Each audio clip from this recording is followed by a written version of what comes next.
minutes to 8. Welcome back to Sunrise Daily. Well, we're coming to you live from Ohio in Delta State, the teaching hospital there actually. Well, we're joined now by Dr. Leslie Akporaiye, who is the Chief Medical Director in the Delta State University Teaching Hospital. Thank you for coming this morning. Thank you. Good morning. Let's talk about DELSUTH in terms of what you're doing. We've seen some time ago the kinds of breakthrough, many firsts that the state has recorded with respect to the health sector. Let's now look at how you came about all of this and how you intend to sustain it, because it's one thing to start and people want to see you continue in that momentum. Bring us up to speed. What actually is going on here? That's me or DELSUTH? DELSUTH. DELSUTH. The vision of DELSUTH was for a couple of things. One was to provide some tertiary level care at world-class levels, and in the process transfer skills to Nigerians, especially people from Delta State. That was the vision. Not too broad, just a few areas. At the same time, act as a teaching institution for medical students and for residents. And the fallout of the service provision is research. So DELSUTH does three things: service provision, teaching, and research. How do you sustain this? By sustaining service provision, uninterrupted service provision, at a level at which it will make teaching meaningful, attractive, and then to provide data for research that will throw lights on things and make it unnecessary for everybody to be doing the same thing. Because yesterday, we went around as well. We've got to the neonatal unit, we saw the radiology and some equipment that you have there. You saw us asking questions. Look, yes, you've acquired some of these materials. In fact, some of them the first in the country, and it's a big step, really. But what's the drive? What's the those equipment? And then, because over time, you're going to coming in. Are you anticipating on how it's going to cope? Believe it or not, this is not difficult. This is not difficult. The equipment may now be new, we've just seen it, but most of all this equipment has been in place worldwide for some time. For some time. So it's just that by bringing it to Nigeria and trying to make it work in our environment, that is what is new. That is actually the drive. To show that you can have all of this at home. Different part of the world, people who have been in Iraq, we've seen for some, maybe 15 to 20 years, but we just find it inconceivable that it should be in Nigeria, because tertiary care, as we discussed yesterday, has been in the doldrums in Nigeria for probably up to 15 to 20 years. So this just seems inconceivable. Actually, it's not that strange.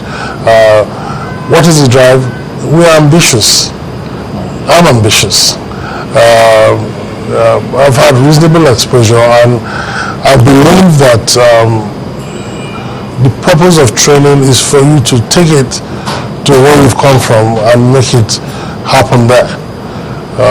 Not to remain somewhere else and continue to perpetuate care in a place where you're not really essential. So to that extent, I'm ambitious about Nigeria and about Delta State. I've functioned from here for probably 25 years back and forth. Not really necessary, but everybody sets goals for themselves. Now, one of the things that definitely comes to mind is that medical tourism wasn't one of the things that you were planning when this place was being envisioned.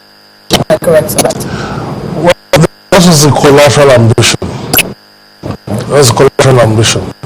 What do you mean by collateral ambition? Well, medical tourism is something that follows. Like we're talking about kidney. The technique by itself is well, okay, fine, but the other benefits. Medical tourism is people coming to a place for the purpose of medical care and doing other things. Okay, some people go on safari because they have good healthcare there, they take healthcare. Or you go for healthcare and use the opportunity to go on safaris. That's medical tourism. So now people have left Nigeria, as we said yesterday, to go to other countries for tertiary healthcare. You can call that medical tourism. So our intent, actually, if you want to call it that, was to reverse this trend because government was paying for a lot of it. So if government is going to pay for that, you might as well invest all that money here and do something that is really, it is sustainable. You know, the reason I asked that question was supposed to be a two-part question is, are you going to be providing them, because the environment also matters. If you're going to be coming in from, from wherever it is you're coming in, is the environment also going to be catering for the needs of those who maybe will need care over time? It's something you also factor into the plan within the university community? Yes.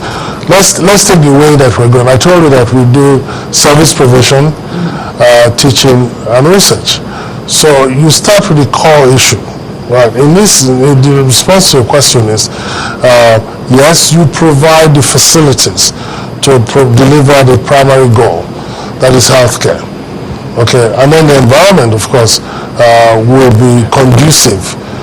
Okay, so in developing the teaching hospital, you have to bear in mind that people can come from all over the place. We both know that, for example, in the Mayo Clinic, there's a whole town that has developed around a clinic. Okay, so that's not difficult. That's not difficult to do. I say it's not difficult because it's been done all over the world. We're not inventing anything. We're just customizing it. Because I look at the environment, it is spacious, it is big, it is massive.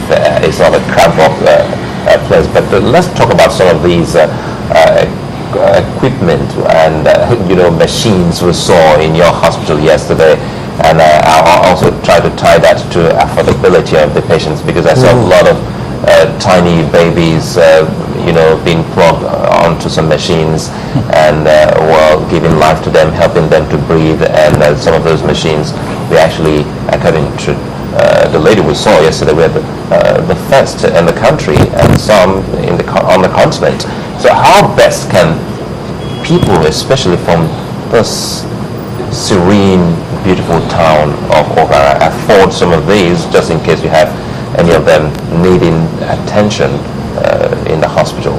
Affordability comes in. Don't forget that this is a government initiative. So the government decides what it wants to do.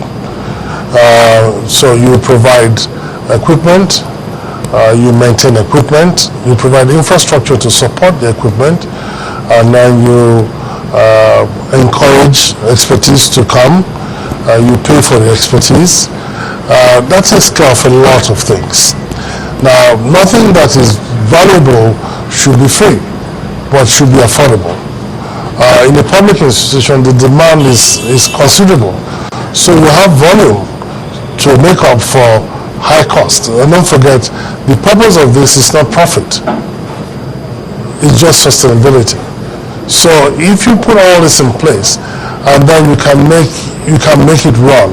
I say that because I have the freedom to use income that comes to maintain things and to make it run.